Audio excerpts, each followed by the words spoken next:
Los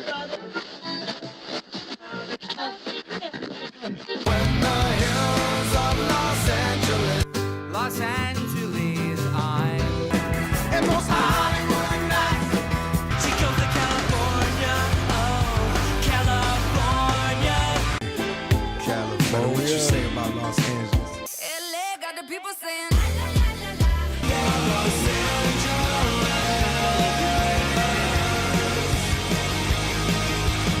You're listening to Corner of the Galaxy on cornerofthegalaxy.com.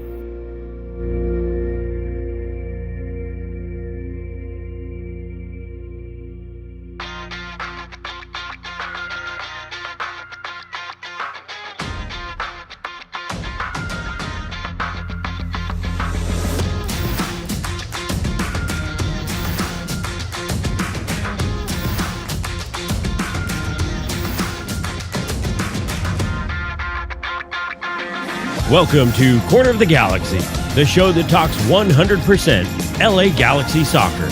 We're glad you could join us. Now it's time to sit back and relax as your hosts navigate through the twisting, turning, but never boring world of the five-time MLS Cup champion, LA Galaxy.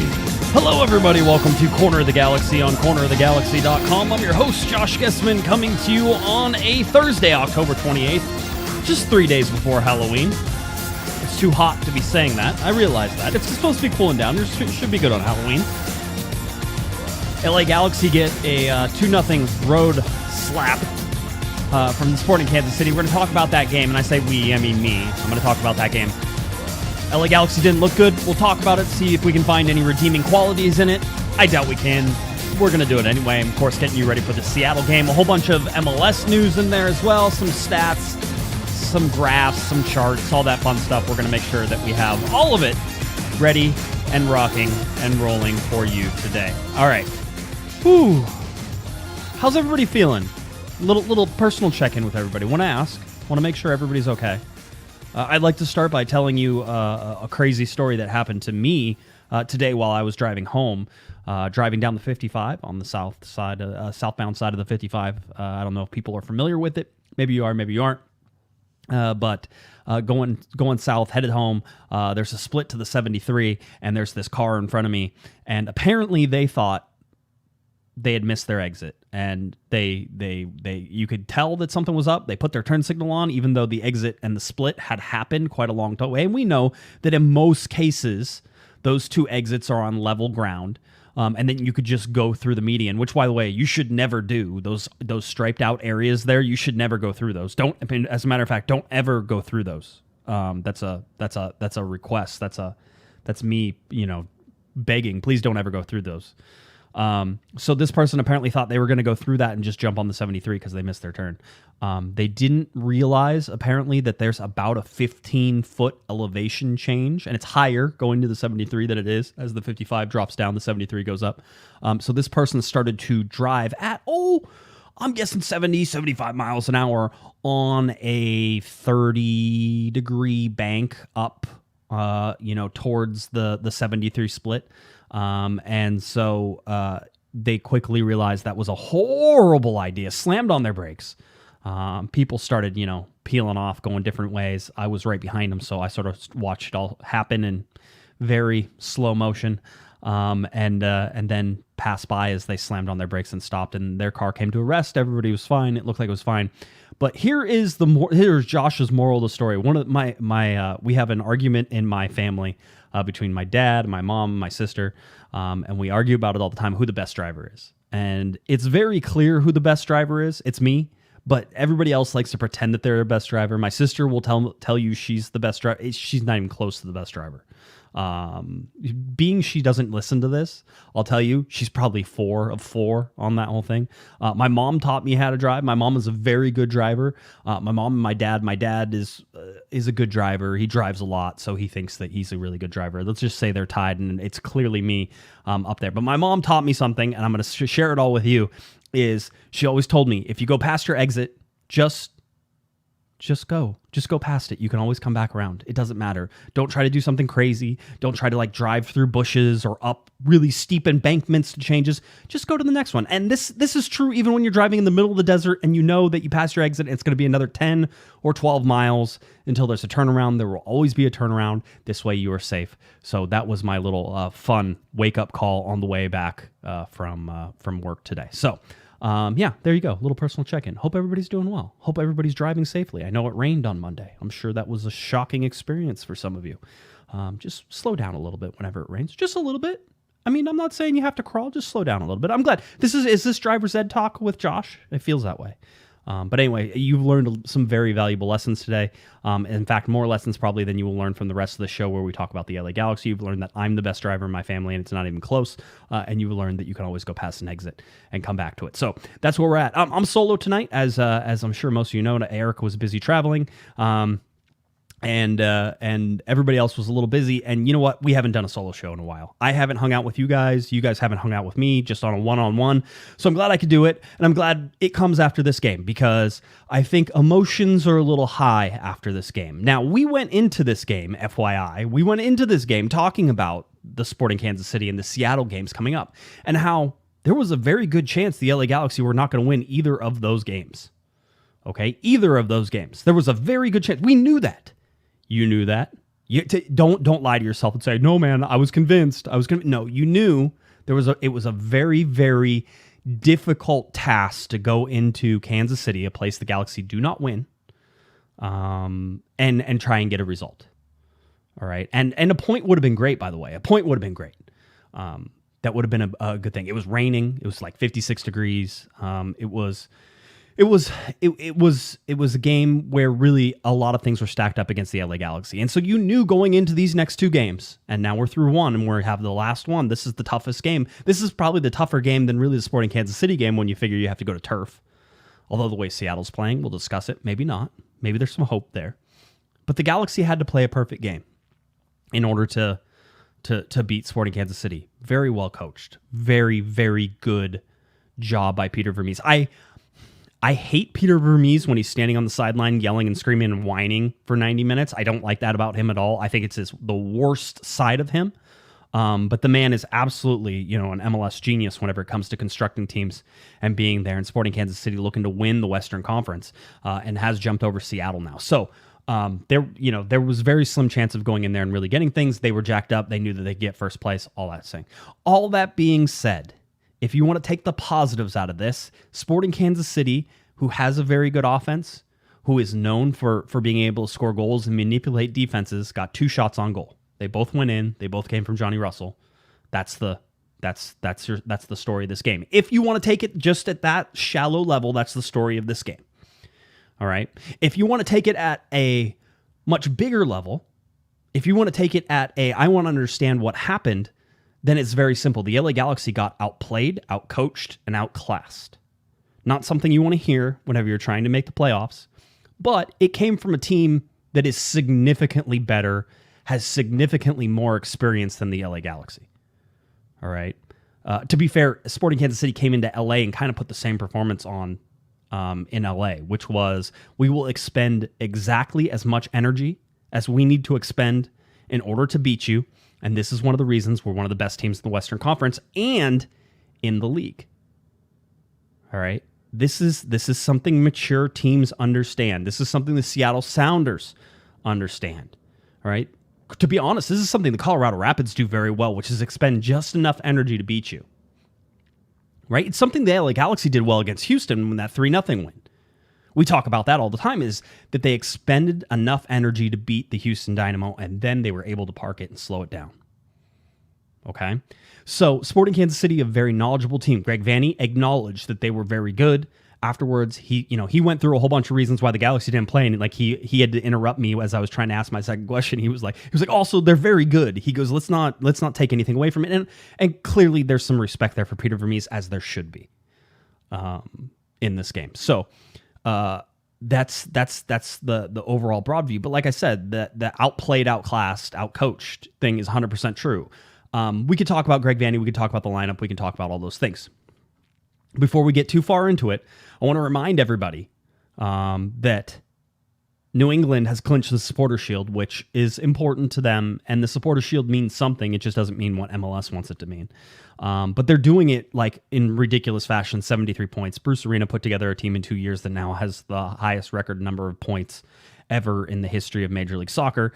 They do it through a ridiculously weak Eastern Conference, and most of their games were played there, but they're averaging 2.21 points per game.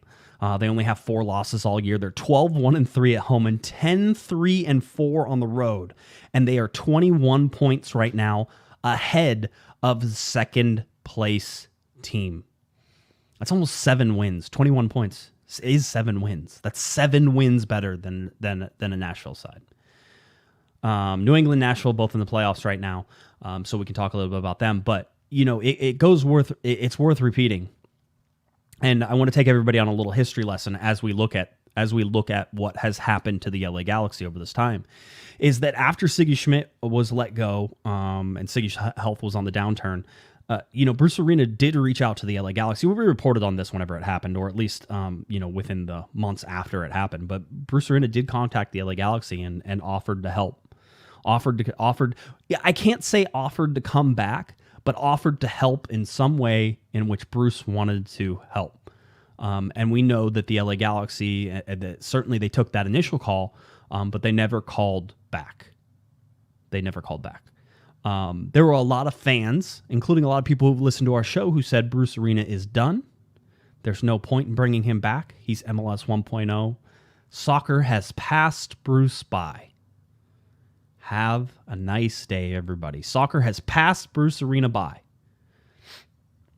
Just think about that for a second as you realize what he was able to do in New England. With, by the way, I think a payroll that's in the 22nd range, like the 22nd out of 27 teams. I think it's 22nd. I'd have to go back and look it up. But it's down there.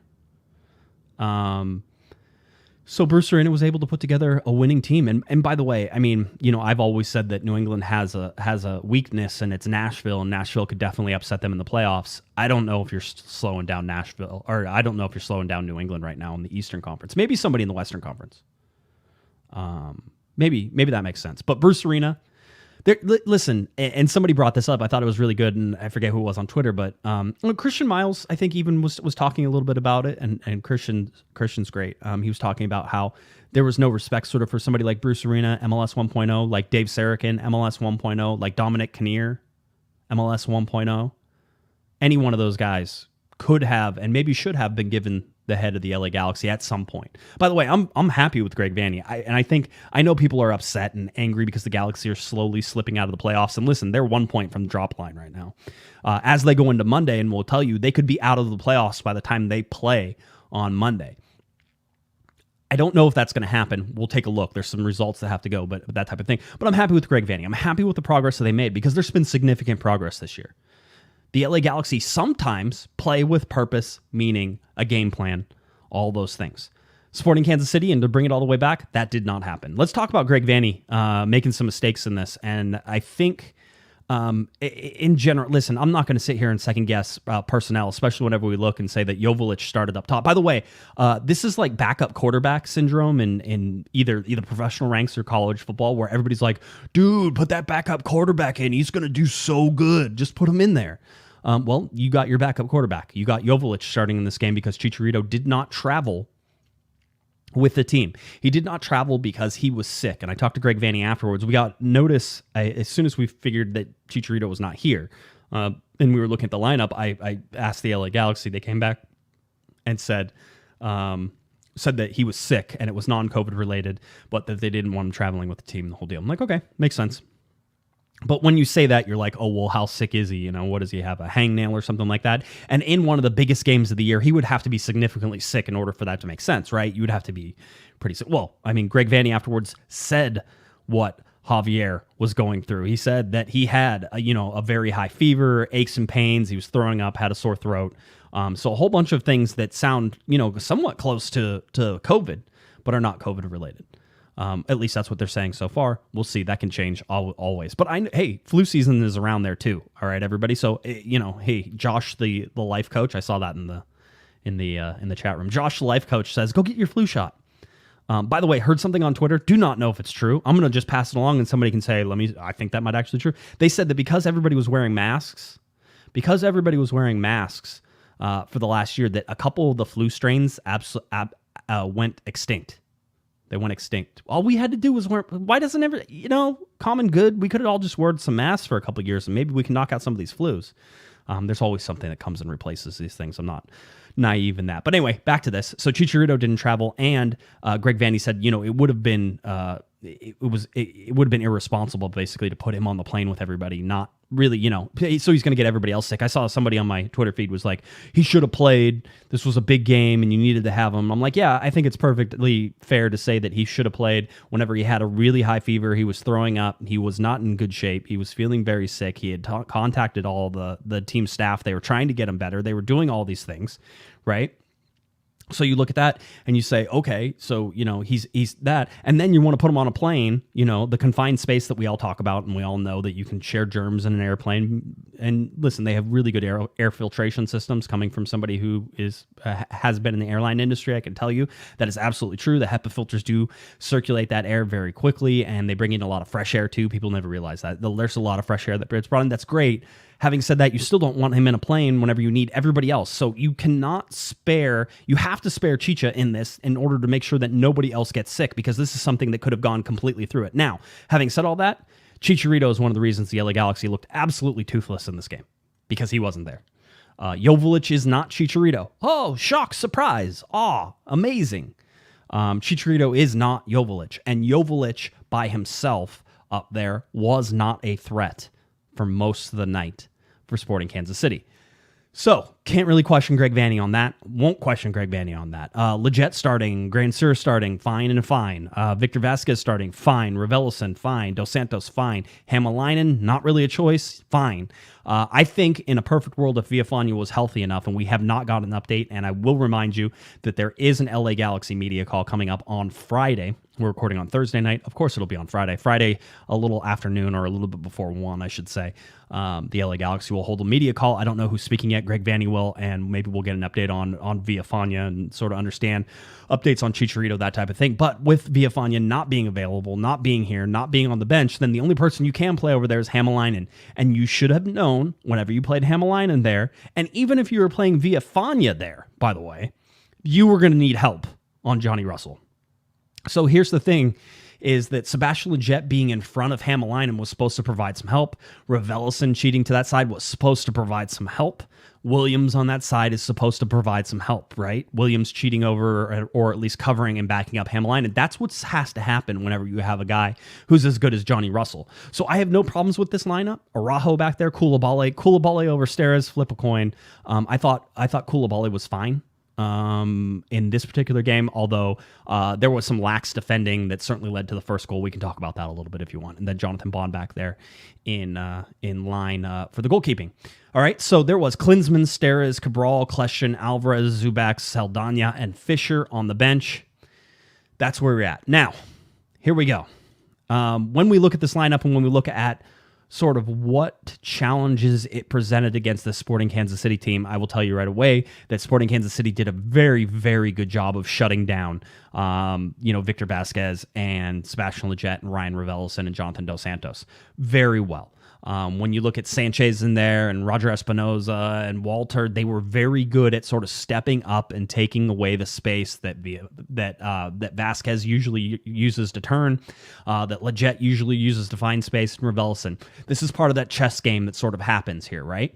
And Vanney even acknowledged that he made some mistakes in sort of how they were trying to match things up as well, right? You're trying to find space in this, and with a 4-3-3 and really the LA Galaxy in more of a 4-5-1, although Grandsir pressed up Araujo into the midfield, I mean, you can sort of see how these things get wonky and change around, but Araujo coming up on the right-hand side, trying to overload. Grandsir was pressed up more as a forward. There's a bunch of things that can happen here in order to try to get some verticality, and, that's like the buzzword of the day is verticality, but for the Galaxy, it's a limiting factor in how they approach the game and how they play the game and how they find success. If you look in the second half, whenever they brought in Kevin Cabral was one of the brightest spots for the LA Galaxy in this game. All right. And as much as he has been much maligned by Galaxy fans, he was the most dangerous thing that happened in this game, along with Sasha Kleshin whenever Kleshin came in. Right. But in this starting lineup, the biggest problem was that Victor Vasquez looked a step slow, looked old, and and the reason that he did look that way is because Sporting Kansas City was able to cut off spaces in that midfield. So Vasquez couldn't find space to turn and relay and push the ball forward. If you watched a lot of the LA Galaxy's passing side to side, listen, somebody's going to use possession for possession's sake, and I don't think that happened in this game. I don't think the Galaxy had possession just because they were like, oh, well, we have possession and we're going to keep it. They were literally trying to rock Sporting Kansas City back and forth in trying to open up lanes that would go vertical up into these things. Now, the Galaxy are not good at that to begin with. And so to set it up in this sort of lineup, and this is where Vanney admits that he got it wrong, was they were too narrow here. And because they were too narrow in this lineup, with Lletgets a little bit narrow, Grandsir does stretch things on the right-hand side, but maybe Cabral starting in this game is the better answer, because you need to stretch this field wider, because the midfield was so compact, they were able to cover all the spaces the Galaxy were running into. Greg Vanney talked about it. He said he spent most of this game behind in terms of he was trying to adjust the LA Galaxy, trying to get them to find space, to open up width, to be able to find passing lanes on the vertical side of things instead of just side to side, right? And he said that they didn't figure out the solution. They did not figure out the solution, fast enough. And, that's part of it, is trying to set up in this particular way. And listen, I'm not in the locker room. I can only listen to what Greg tells us afterwards, and sort of seeing these things. But when you're looking at these, at how it's set up and how it played out, is that Sporting Kansas City was set up correctly. And they were set up to isolate Johnny Russell on the right-hand side and push him past Hämäläinen. You can get upset at Hämäläinen. You can, all right? But if you get upset at Hämäläinen, you're basically saying, well, I didn't watch any of the other games this year. So that way you knew this was coming. I mean, you knew Hämäläinen would need help on that side, because he's not a very good defender.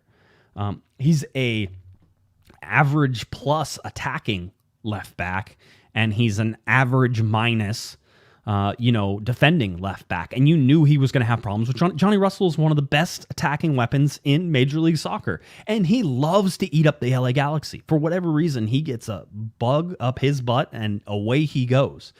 2 goals in this, 1 right-footed, 1 left-footed. I think his right-footed was the second time this year that he scored with his right-footed goal. That was the first one with his right foot. That was the first goal in this game. So you look at this, and by the way, if you watch the first 10 to 15 minutes of this game, you would think that the LA Galaxy lost this game 12-0.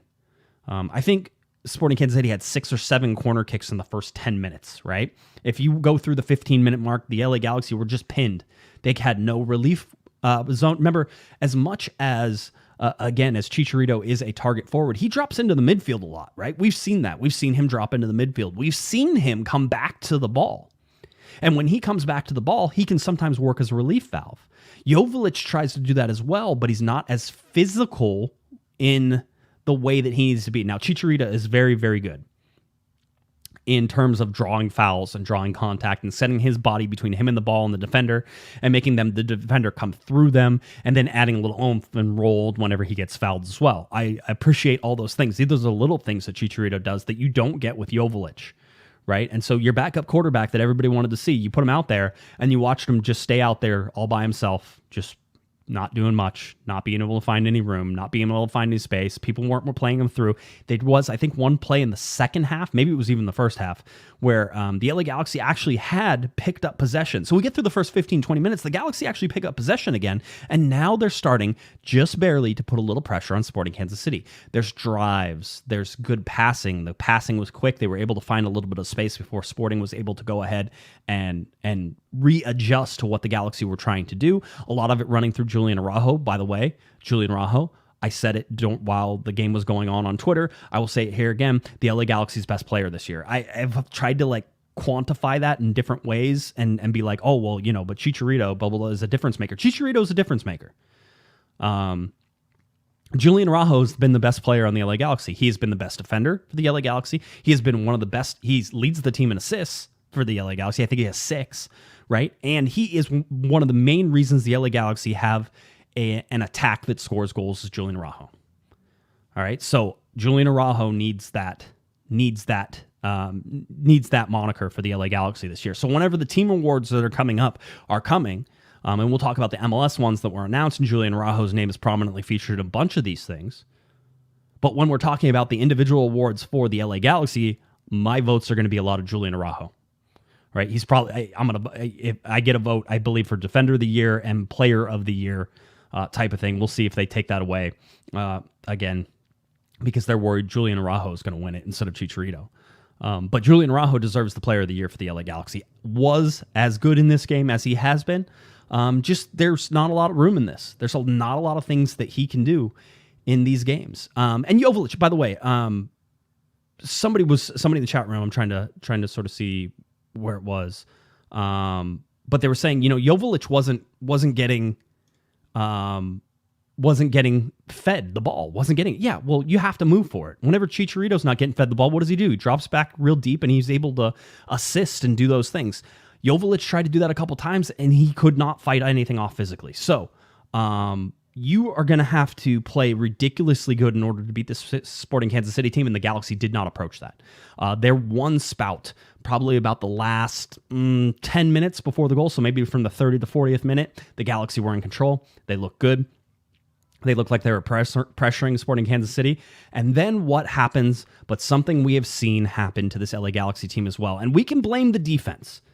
For me, the defensive side of things was not the problem against Sporting Kansas City. It was the midfield and it was the offensive side of things that was supposed to relieve pressure, and they didn't. But Victor Vasquez coughed up the ball in the middle of the field.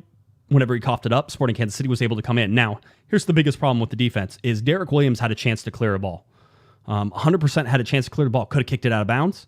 Could have fought through it, tried to be a little cute with it, and got the ball stripped off his foot. The ball was then recycled over to the left-hand side of the LA Galaxy defense, where Nico Hamalainen, again, is left by himself now because Derek Williams has come all the way across the field to the right-hand side. So Nico Hamalainen, all by himself, Sega Coulibaly trying to get over there to do it, and Johnny Russell ends up scoring. Now, here is the problem. Here's the thing. Here's the rub. People wanted to say, "Oh, this is 100%. This is Jonathan Bond. Can't let that ball go through on the near post." I get sick of that argument. I don't like talking about it like the near post, like a goal can never be scored at the near post. You absolutely can. And if you have somebody like Johnny Russell who scores all of his goals with his left foot, you have to think that at some point, whenever he gets that close to the end line, that he's going to cut that back and that he's going to go left-footed on this. And he didn't. And he shot at a tight angle, and he beat Jonathan Bond in the near post. I would be more upset if from that tight angle, Johnny Russell was able to get it on his left foot and curl it around Jonathan Bond than I would be if he takes his right foot, which he really hasn't scored from, and hits that near post and gets that. Hamalainen did as much as he could to try to stay in front of Johnny Russell, but Johnny Russell is very good. We know that. You need to get somebody else over there to help whenever you see that, but the Galaxy strung themselves out whenever they coughed up the ball. Again, the biggest problem for the LA Galaxy defense this year, two big problems. Biggest problem that I see is that the LA Galaxy midfield turns the ball over and puts the defense at just huge disadvantages all the time, and this was absolutely 100%. Absolutely 100%. By the way, Marvin, totally disagree. I know people feed that crap to everybody. Marvin says that's his post, though. That's goalkeeping 101.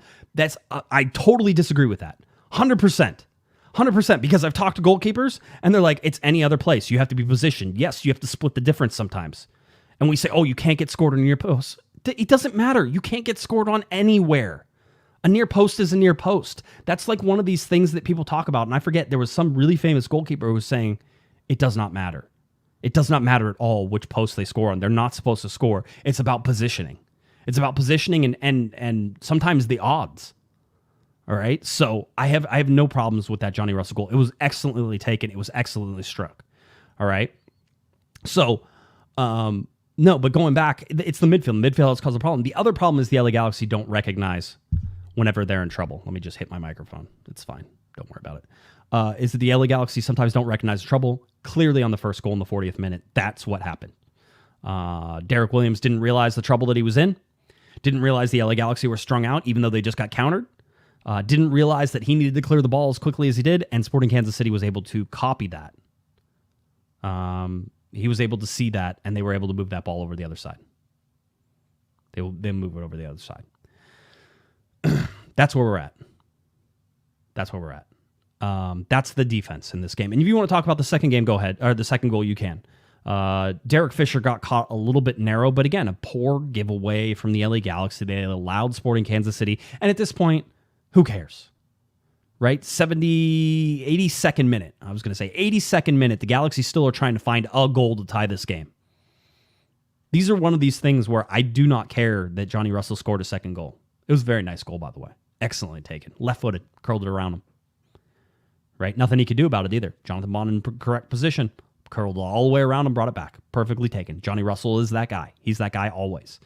I thought the substitution of Kevin Cabral coming in was good. Again, Hämäläinen is not the problem here. You knew what you were getting yourself.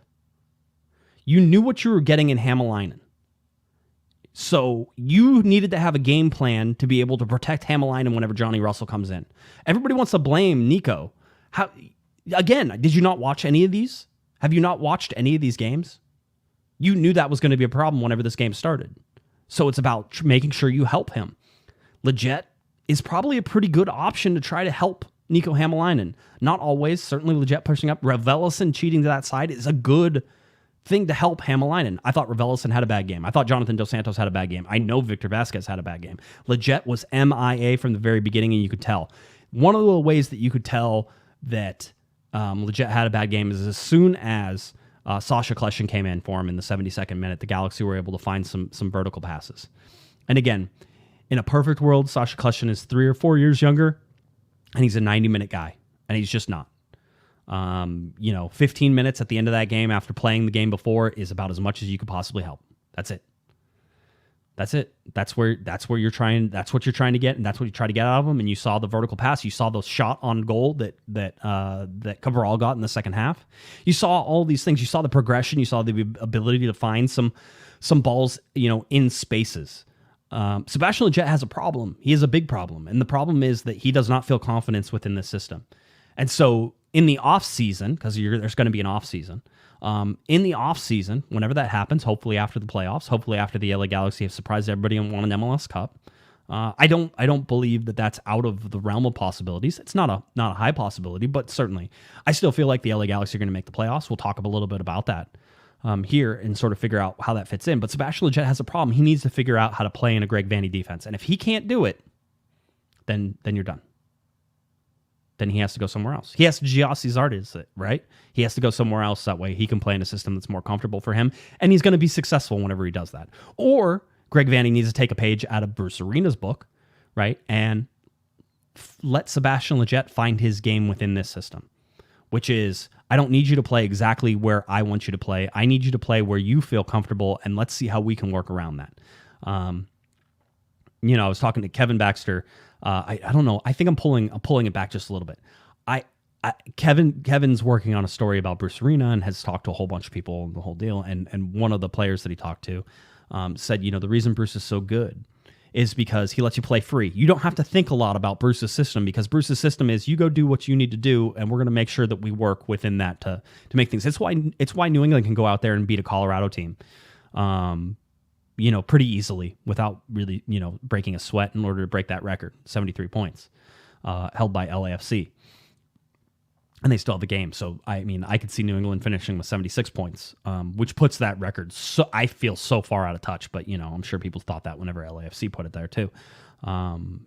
It doesn't mean anything for either team. Not balanced schedules, none of that stuff. But it's at least a mark. It's something there.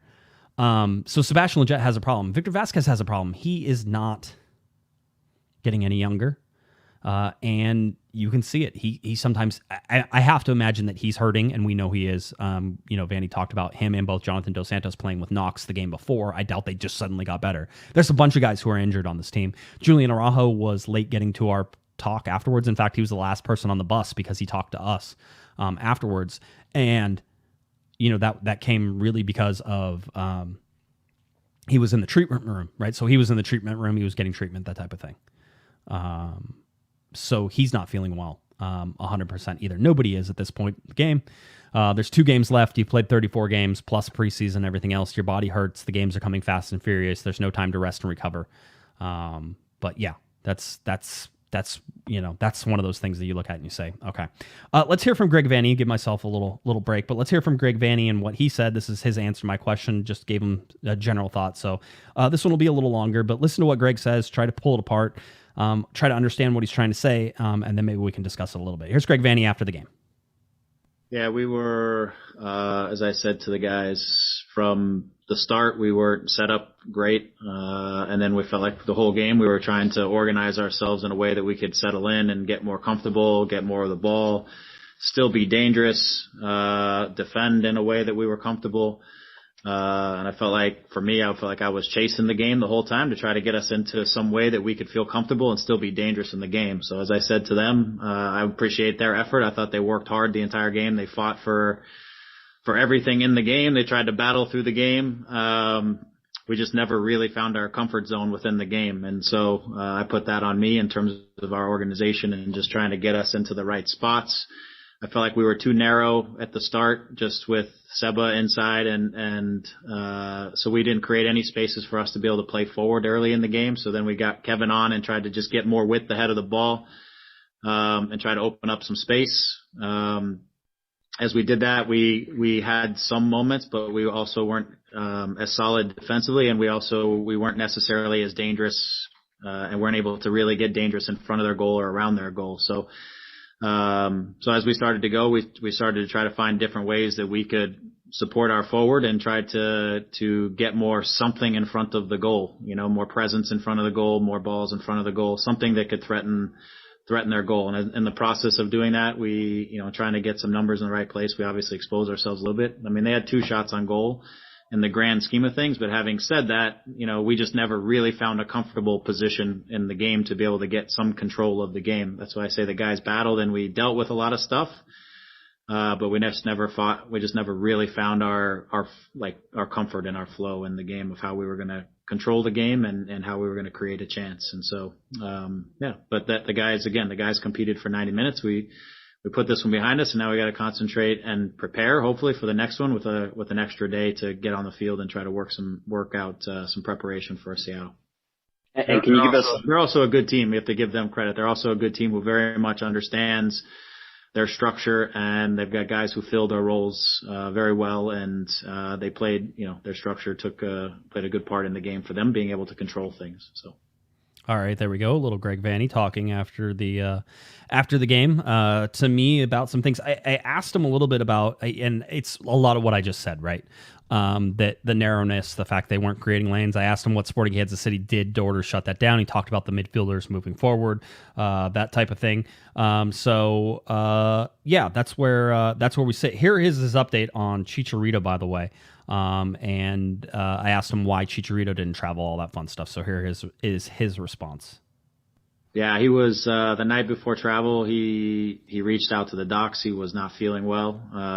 They followed up with him. He was, throat. It wasn't anything to do with COVID, but he was, maybe something else. But he had a high fever and some other issues physically, just throat soreness, achiness, things like that. That it's a risk to put him in an airplane with the rest of the group too. And so it was better to let him get some rest, hopefully fully recover and give us everything he has for the last 2 matches.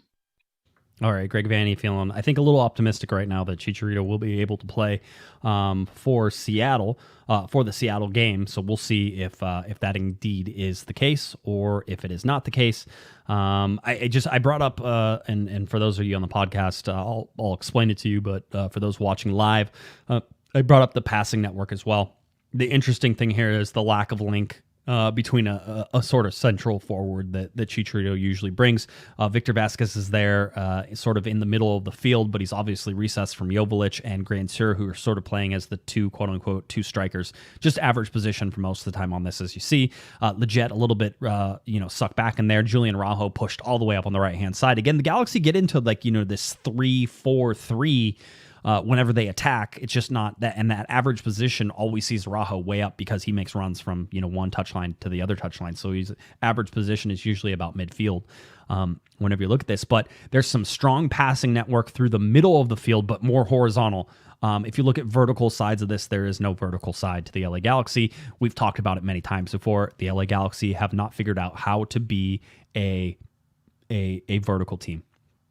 It was one of those things that you have to look.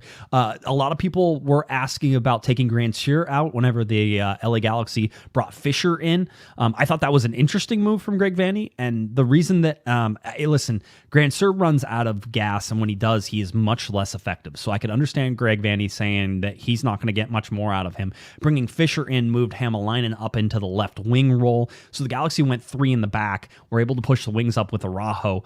Fisher went back with a back through with Williams and Koulibaly. I was doing Kansas City radio, and I said, Greg Vanney, if he gets behind, does like to sort of shift into a 3-man back line, put 5 in that midfield with Araujo, and usually it's Hamalainen. So Araujo and Hamalainen became the defenders on that, and of course that led to the last goal, which was not a lot of track back, not a lot of stoutness through the center of the field after the Galaxy got turned over and the ball got pushed into that space.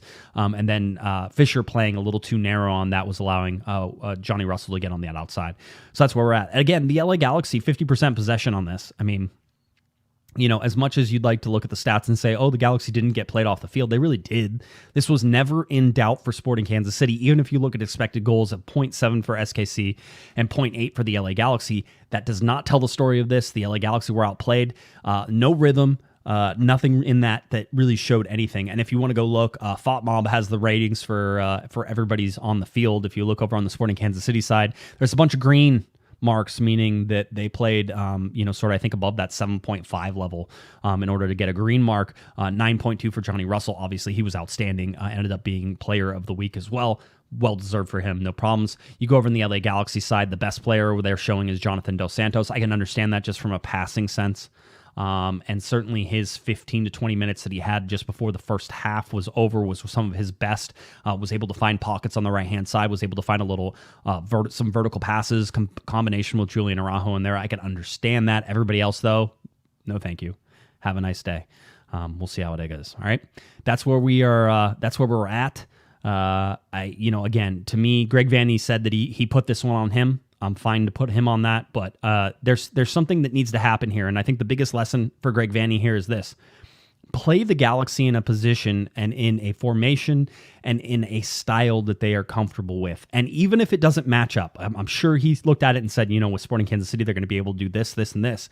This team is not strong enough within the system right now to go ahead and play a system they're not comfortable with in order to try to exploit something on another team. That's an advanced level, right? That's like a 301, a 401 class in college. Right now, the Galaxy really are in the 102, 103 classes. You need to keep it simple for these guys. Let them play in a style they feel comfortable with, and let them be creative within that style. I feel like that's a little bit of Bruce in there. But Bruce is always more tactically aware than he pretends to be. So just keep that in mind. That's one of the things that needs to happen for this LA Galaxy team is they need to feel comfortable. They need to feel comfortable. And quite honestly, they need Chicharito. Joveljic is not going to cut it. You do not have enough attacking options whenever Chicharito is not in this lineup. And so if Chicharito can't make it back for Seattle, the Galaxy lose this game. Soon as Chicharito was not in this lineup, I texted Eric and a buddy, and I was like, I don't see them winning this game. I don't think they have the horses, and they clearly didn't have the horses in this game. Big letdown for the LA Galaxy, a chance to get some points, but really when you look at it, this was always going to be one of those you have to play perfect games, and they were far from it. So LA Galaxy get the loss 2-0. Let's get through some MLS news here as we get you ready and slowly start transitioning into Monday night's game. Again, there's going to be a weekend of games. I'll go over some schedules with that. But Monday night's game is going to be important. It'll be after everybody else has played, so the Galaxy will get a pretty good chance of understanding what they have to do. MLS did release the top-selling jerseys. I don't know if you care about this or not. I thought it was interesting just to see the LA Galaxy getting 3 in the top 10. That is Chicharito was number 4, Jonathan Dos Santos is number 9, and Sebastian Lletgets is number 10. Only Seattle had more, with Rui Diaz at number 2, Nicolas Ladero at number 5, Christian Roldan at 6, and Freddie Montero at number 8. All right, so as much as we pretend that doesn't matter, it does matter. It matters if maybe the LA Galaxy might offer a third kit. It matters for these things, so we keep an eye on that. We look at it. I thought Tom Bogert had a great thing. MLS Soccer contributor Tom Bogert went through and looked at every single team by designated player and looking at goals plus assists by DPs, right? And so we went through and ranked this. And by the way, I have trouble sort of putting this all together in my head and trying to figure out how much this matters. Clearly, it matters when it matters, and sometimes it doesn't matter at all, right? And I know that's a weird thing to sort of look at. But if you look at New England, they have 3 designated players. Their 3 designated players, goals plus assists by DPs, they have 6,506 minutes, by the way, which is a lot. 6,506 minutes total played by the designated players. They have 66 goals plus assists out of Gill, Bo, and Buxa. So those are their 3. Then you look at Nashville, who has 3 designated players. They get 33 goals plus assists. Atlanta's the same. Joseph Martinez, Barco, Araujo. Their 3 designated players give 33 at 4,221 minutes, right? So you can sort of go this. You go through Sporting Kansas City, Seattle, Columbus, Miami, Orlando, San Jose, and New York City, and you finally get to the LA Galaxy down here, who have 24. Chicharito, by the way, has 14 goals. Right? I think he has 2 assists, if I remember off the heart. So that's 16. And then there's everybody else. So Chicharito, Jonathan Dos Santos, and Cabral have 5,047 minutes.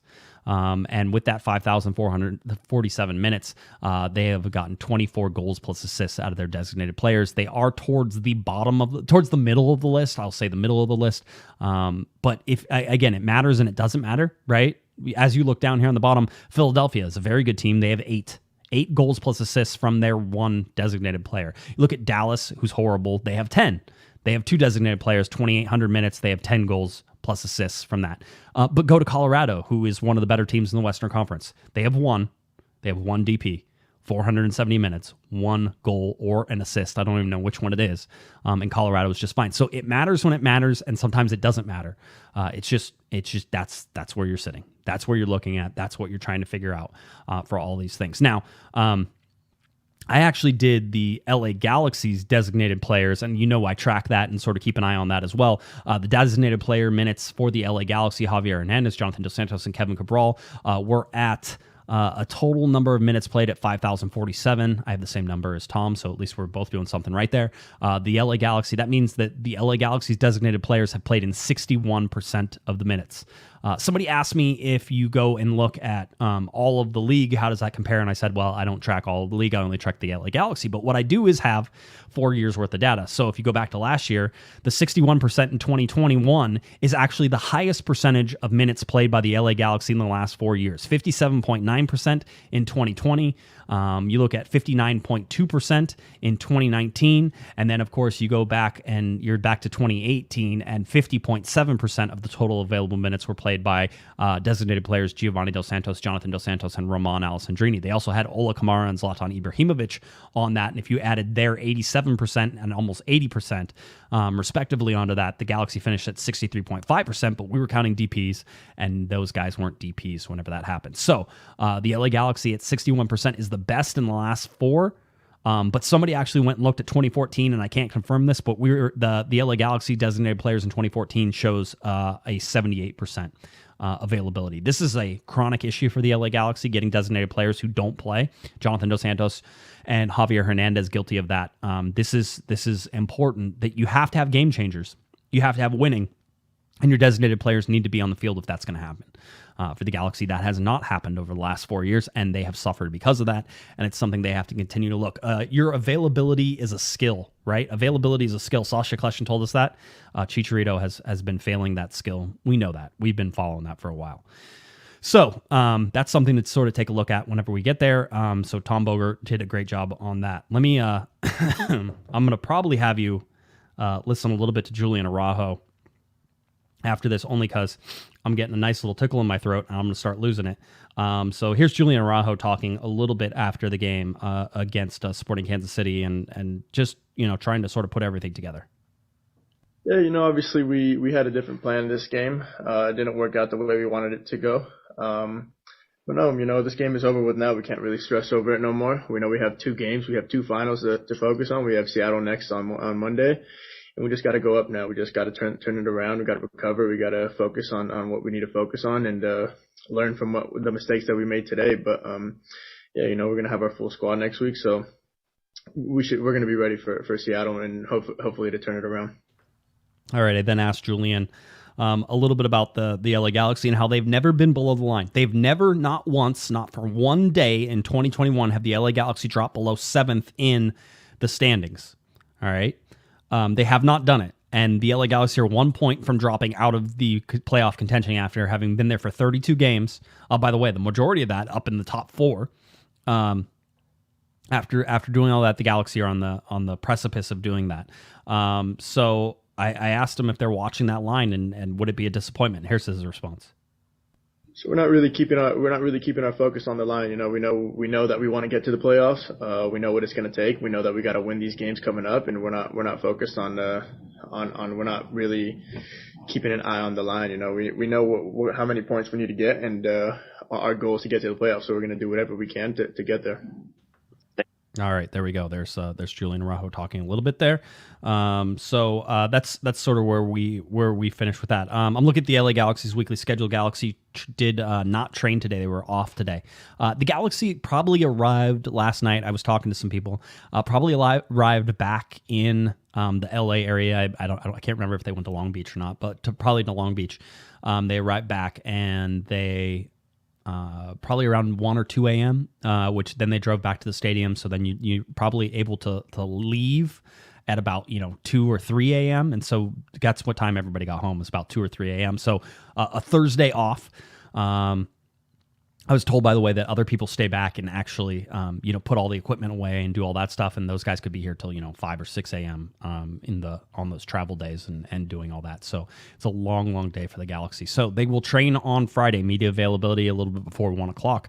Hopefully, I'll be on that call. I expect to be. I'm on most of those calls. So talk to Greg, get status updates, that types of thing. Galaxy will train on Saturday. Will train on Sunday morning.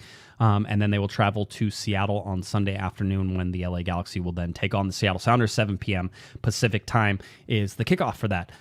If we're looking at the possible playoff things that we think, all right, if we're looking at a possible playoff schedule, the round 1 games will be played anywhere from November 20th to November 23rd. Conference semifinals, November 25th to November 30th. Conference finals December 4th, December 5th, MLS Cup December 11th. All right, that's sort of the schedule. I don't know that you need to worry about that yet, but let's pretend that you do. And so that way you could sort of keep looking at it. LA Galaxy just have 2 games left. Seattle, 7 p.m. Listen, it's coming down to Minnesota. All right, I'm convinced of it. There's some things that need to happen over the weekend in order for the Galaxy to drop below the line, but barring those things from happening, the Galaxy will be above the line regardless of what happens in Seattle. And then you sort of have to wait a little bit.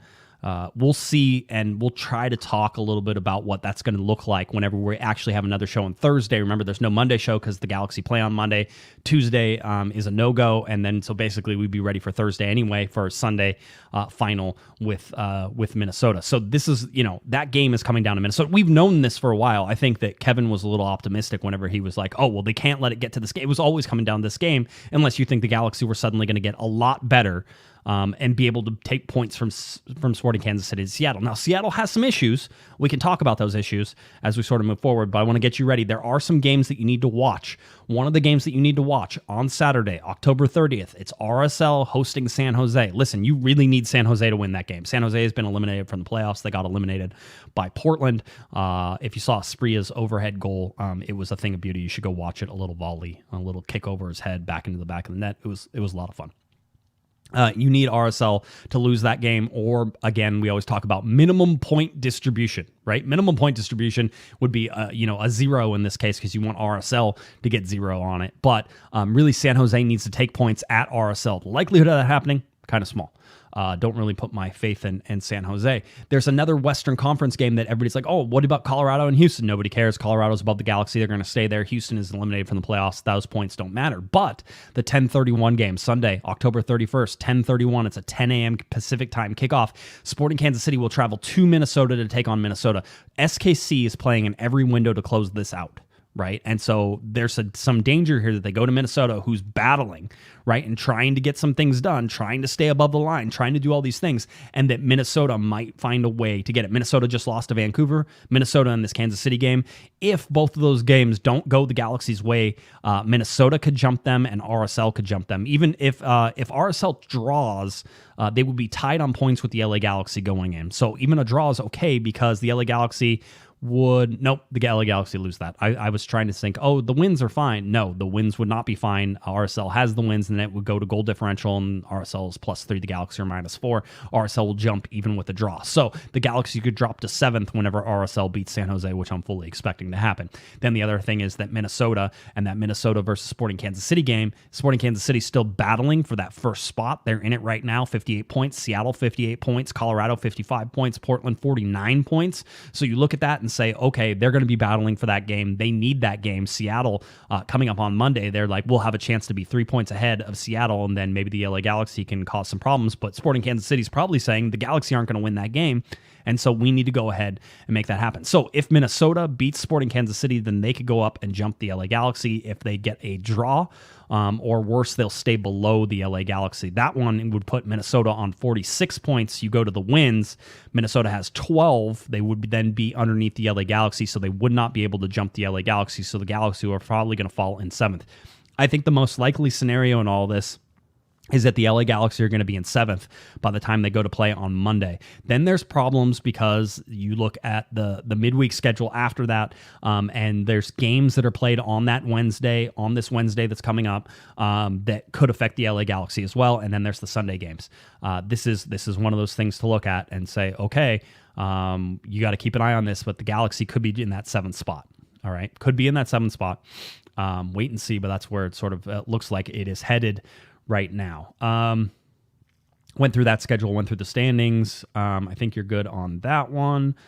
Supporter Shield, okay.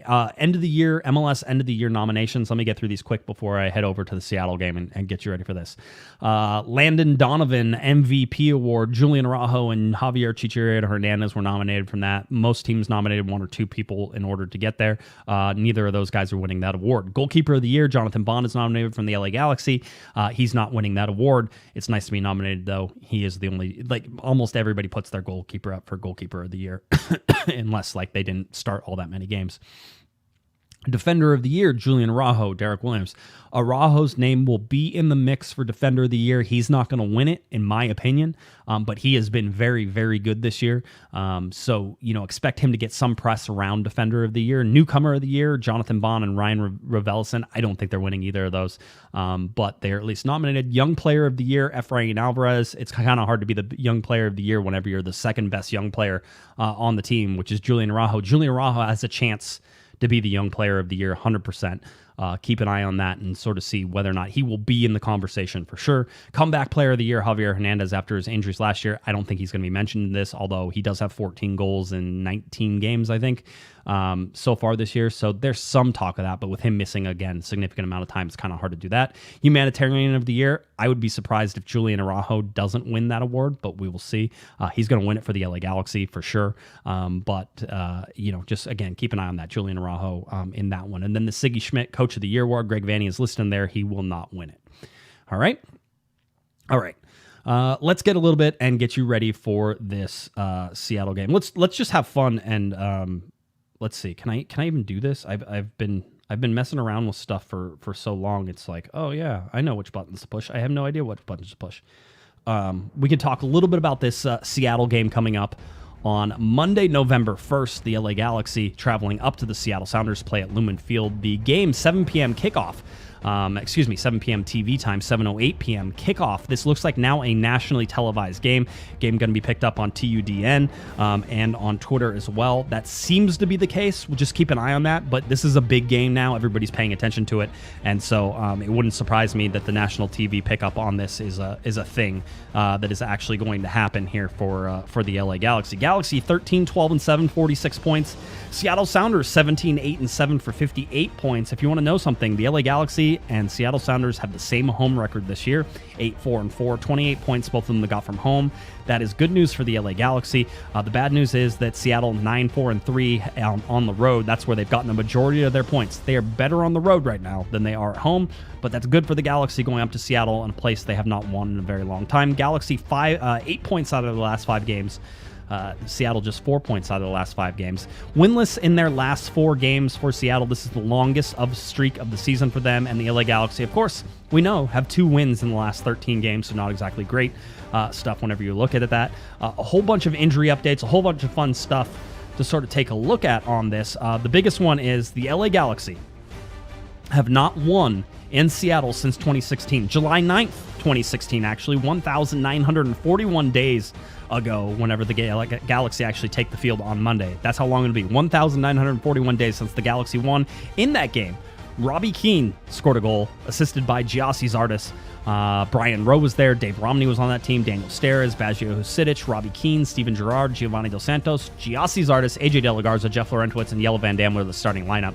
Dan Kennedy, Alan Gordon, Sebastian Lletgets, Mike McGee, Leonardo, Emmanuel Boateng, and Rafael Garcia were on the bench. That's the last time the LA Galaxy actually beat the Seattle Sounders. So a big, huge task that you're asking the LA Galaxy to sort of try to pull off in this one. If we take a look and see the Seattle Sounders, 14 wins, 11 draws, 15 losses to the LA Galaxy. Galaxy are up by 1 in this.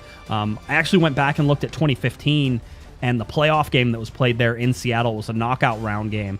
That was a 3-2 loss for the LA Galaxy. That was in 2015. Other than that, they are not good up in Seattle. It is not a friendly place for the Galaxy. And even when the Galaxy were winning MLS Cups, some of those came in with like losses, but the goals, like the goal differential mattered, or draws and the goal differential mattered. It's not a place the Galaxy like to play. It's not a friendly place. The turf is horrible. Just looking at all that, I mean, what are the chances it's going to rain? I haven't even looked yet, but I'm sure it's raining. I'm sure it's going to be cold.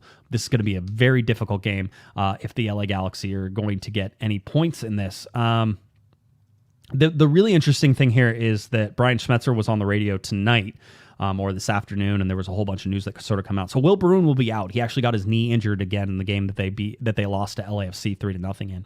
That's the game the Seattle Sounders are coming off of. Actually have 1 extra day of rest because they played last Tuesday instead of Wednesday. So they played Tuesday and then they traveled home.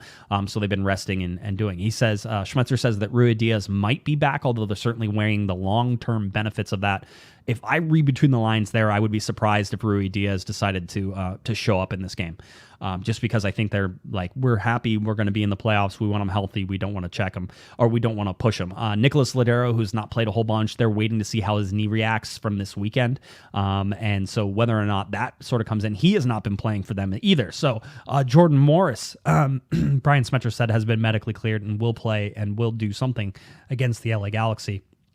I think if you're the LA Galaxy, you're hoping that something is, a 2-minute curtain call at the end after the Galaxy are already winning 3-0.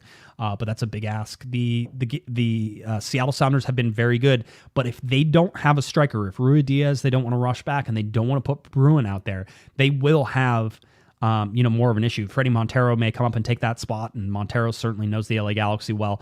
You could see them sort of moving stuff around, but they have been playing 3 in the back and sort of, that 5-man or 4-man midfield. It's more 5 whenever they sort of attack, and Brad Smith has tore the Galaxy apart whenever he played them earlier. Kellen Rowe in the center is very good. Atencio is very good. You got Nuhu back on defense. Yamar back on defense. Stephen Fry is back in goal and playing very well as well. But this is a Seattle team that is absolutely 100% struggling right now. And they're going to get some guys back, and that's probably going to be a good boom. And they definitely want this game at home. This game at home for them is going to be a sort of huge advantage for them coming back from some not so good performances. Like we said, winless in 4. They haven't been great. I actually have a form guide. I don't know if you guys have ever seen a form guide. I'll throw it up on the screen. Just it'll be hard for you to read. I don't expect you to read it, but whenever we look at the Seattle Sounders and their form guide, they have a loss, a draw, a loss, and a loss in their last 4 games. So they have 3 losses and 1 draw in their last 4. They have a win before that as well. That last win was against the Vancouver Whitecaps 4-1. Vancouver is one of the hottest teams in Major League Soccer since some arbitrary number somebody picked out, but it's significant. The amount of time was significant. I was watching some of that game last night after the LA Galaxy's game, seeing if Minnesota could somehow stage a comeback.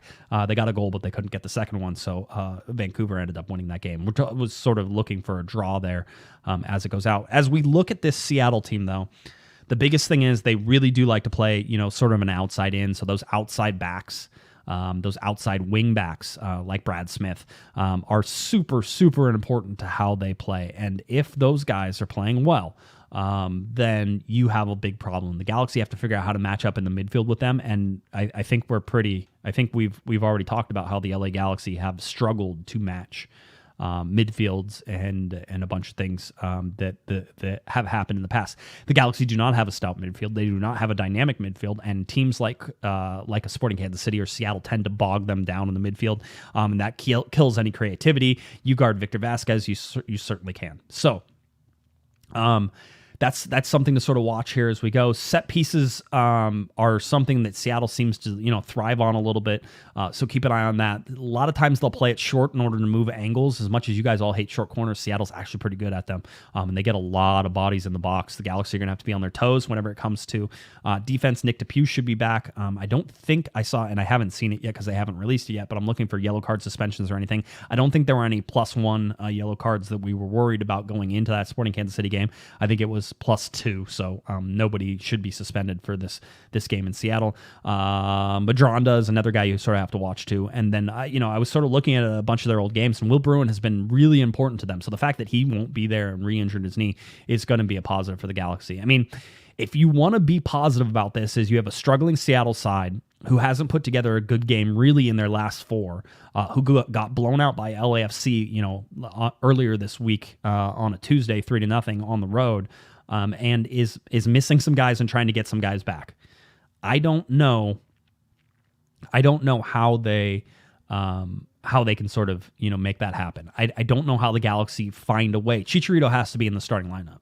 I mean, that for me, they have to be able to create offense. They have to be able to create danger.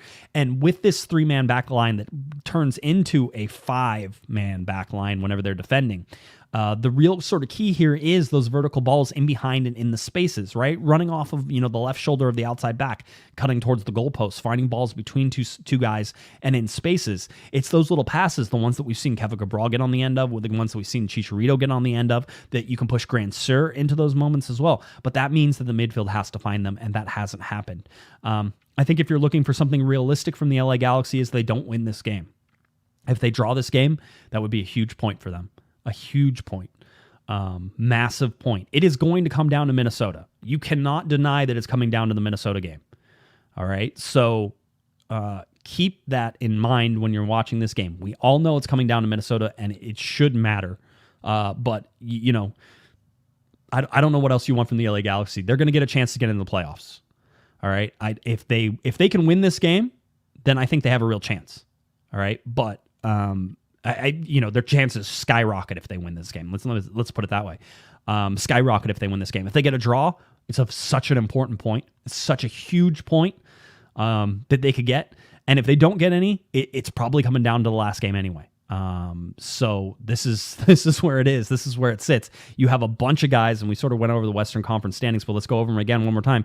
You have LAFC, who is in the hunt. You have Minnesota, who's in the hunt. You have Salt Lake, who's above the line. You have the Galaxy above the line. You have Vancouver above the line, and you have Portland above the line. Those are all of your competitions, but really it's Vancouver, LA, RSL, Minnesota, and LAFC. There are 5 teams for 3 spots. Right now, the Galaxy occupy one of those slots. Get a point in Seattle and get a win against Minnesota. Again, get a win against Minnesota. That's going to, if you can't mark Minnesota down as a win, knowing that it's going to be played for absolutely everything. And John Strong on the broadcast hinted that Fox might even pick this game up because it's going to be such a big game, could have so much meaning for who makes the playoffs, who doesn't. The Galaxy will be in the playoffs whenever they play that Minnesota game because that is a playoff game. It's a winner-take-all game. So all those things looking towards everything. Yeah, and LA Native was like, it's Fan Appreciation Day, which has always gone so well for the LA Galaxy. I know everybody's still thinking about the Houston game in 2018. 100%. Houston game, LA Galaxy 2-0 at halftime. I mean, nobody's going to be able to breathe in that Minnesota game. It will be a squeaky bum time. I know some people were like, I've never heard that before, but I will continue to use it and make sure it's part of your lexicon. All right. So that's where we sit. LA Galaxy coming up Monday, November 1st. Everybody have a safe and happy Halloween. It'll be after Happy Halloween. It'll be after Halloween. Everybody can dress up in their, I don't know, Mitt Romney sort of ruined the Ted Lasso dress up, right? That was it. We're done. By the way, I want to just approach. I know there are a lot of people upset that they saw, Jason Sudeikis and some of the guys from Ted Lasso at the LAFC game, and I will say that I saw Coach Beard and Danny Rojas at an LA Galaxy game like 2 or 3 weeks ago. So they are. I've seen them holding up Austin jerseys. I've seen them go over it. So listen, they're soccer people. They're making the rounds, that type of thing, and that's fine. Just calm down. Still a great show, even if Mitt Romney tries to ruin it. Maybe we should all complain to Dave Romney. He could get his. They're related. I forget exactly how they're related, but you could complain if you wanted to. I guess. Please don't bother Dave Romney. That would be a horrible thing. All right. I think that does it. Hopefully, I provided you with a little peek into what is going to happen this week, what we're expecting from the LA Galaxy, what that schedule is, and sort of what the LA Galaxy need to do against Seattle. But this is going to be a ridiculously important game. It's the biggest game of the year, and then it'll be followed by the absolute biggest game of the year. The good thing is that whenever they play Minnesota, we will probably get to say it's a must-win game. It'll be actually mathematically important. It'll be a must-win game. It's going to be a must-win game anyway. I don't care if the LA Galaxy beat the Seattle Sounders. It's going to be a must-win going against Minnesota as well. There's going to be a lot of things happening. Pay attention to all the games. We'll try to highlight them as we can on Twitter or Discord, any of those places. So go see how it is. All right. I'm trying to think. Anything else? We're good? We're getting out of here. All right. If you're looking for me on Twitter, it's at JGuesman, JGUESMAN, and of course at Galaxy Podcast. Head on over to cornerofthegalaxy.com. That's where you can find all of our wonderful podcasts, all of our articles, our recaps, all that fun stuff. Our press conferences are usually there as well. Head over to our YouTube channel, subscribe, like the video, do all that fun stuff, subscribe on podcast. Help us out the best way you can. By the way, big shout out to Patrick, $5 super chat. Says, you got to believe. You got to believe. It's the hope that kills you. It's the hope that keeps you alive. You got to believe. Believe in something, ladies and gentlemen. The LA Galaxy is trying to press for a playoff spot coming up. Seattle Sounders, LA Galaxy, Monday, 7 p.m. kickoff, TUDN, and on Twitter. We will see you there. All right, for me, and I guess just only me, I'm Josh Guesman. I'm Pato. You've been listening. You've been watching to Corner of the Galaxy on cornerofthegalaxy.com. Have a great one, everybody. See y'all. You've been listening to the Corner of the Galaxy podcast on cornerofthegalaxy.com. You can follow the show on Twitter and Instagram at Galaxy Podcast, and be sure to check out and subscribe to iTunes, Stitcher, and Facebook by searching for Corner of the Galaxy. Fans, we thank you for listening, and we ask that you be kind and courteous to your neighbors as you leave the podcast. We thank you for joining us and look forward to seeing you again. Until then, I'm Michael Araujo, and on behalf of the entire Corner of the Galaxy crew, goodbye, everybody.